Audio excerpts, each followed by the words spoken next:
Welcome to how to tutorial videos. Yes, today we are just going to letting you know about that how to download Madhya Pradesh board 10th results. Yes, today we are going to letting you know about how you can download MPBSE HSC results. Yes, for that you don't have to do much more. You have to just visit on your internet browser and you have to type MPBSE dot nic.in/results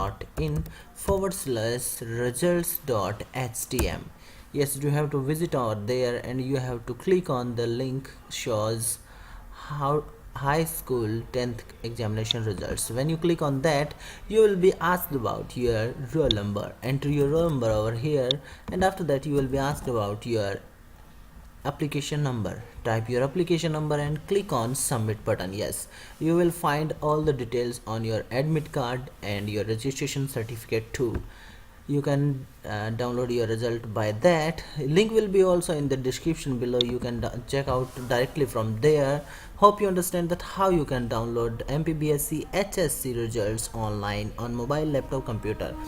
If you like that video, don't forget to like and don't forget to share with your family and friends that they can know how they can download the results online.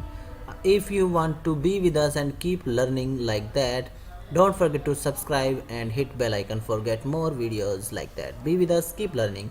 How to TV.